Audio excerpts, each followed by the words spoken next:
मां पंज Kumar from RD education group series मां समाजी दास जे 7th क्लास जे यूनिट नंबर 2 ऐं बाब नंबर 2 जो आहे टॉपिक आहे एशियाई सकाफ़त जा अहम अञाण।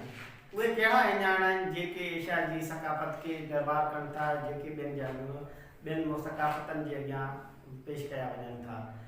जीअं त एशिया हिकु गतियल आबादी वारो मुल्क आहे। हिते दुनिया जी ॿियनि खंडनि जी भेट में तमामु घणनि मज़हबनि जा माण्हू, तमामु घणनि ख़ितनि जा माण्हू ऐं तिबई तौर ते तमामु घणनि ख़ितनि जा माण्हू, मुख़्तलिफ़ सकाफ़तनि जा माण्हू रहनि था।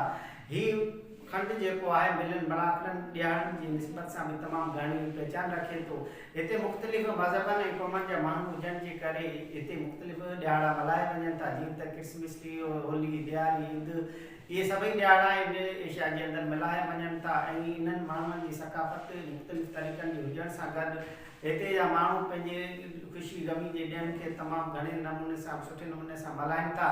ऐं इन सां गॾु असां असां हाणे इहा ॻाल्हि आहे त असां ॿियनि मुल्कनि जे, ॿियनि एशिया जे मुख़्तलिफ़ ख़ितनि जे सकाफ़तनि खे छो ॼाणूं। इन जी वजह कहिड़ी आहे, जंहिंजे करे असां ॿियनि ख़ितनि जी सकाफ़तनि खे पढ़ूं था, सम्झूं था। ऐं जॾहिं असां ॿियनि मुल्कनि जी सकाफ़तनि खे सम्झूं ऐं पढ़ूं, उनजे बारे में ॼाणूं, त उनखे चइबो आहे बैनल सकाफ़ती, यानी कि ॿियनि सूबनि जे विच सकाफ़तनि खे ॼाणणु सम्झणु।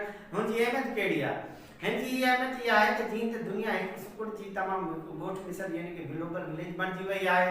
हिते असां जेकॾहिं ॿियनि सकाफ़तनि जे माण्हुनि खे न सम्झंदासीं, न ॼाणींदासीं, त असां हिक ॿिए जो क़दुरु करे कोन सघंदासीं।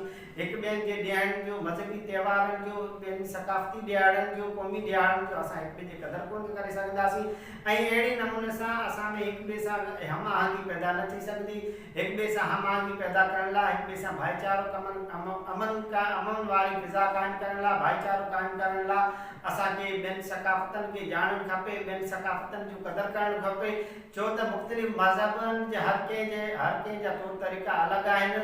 असांखे कंहिंजी बि सकाफ़त खे घटि वधि न ॻाल्हाइणु घुरिजे। पंहिंजी सकाफ़त ते अमल करण सां गॾोगॾु, पंहिंजे मज़हबनि ते अमल करण सां गॾोगॾु ॿियनि जे मज़हबनि जो, ॿियनि जे सकाफ़तनि जो ख़्यालु रखंदासीं। अहिड़े नमूने सां असां हिकु बहितर मुआशिरे खे, हिकु बहितरीन सोसाइटी खे जनमु ॾींदासीं। इहो असांजो बाब 2 जो मुख़्तसिर टॉपिक ऐं नेक्स्ट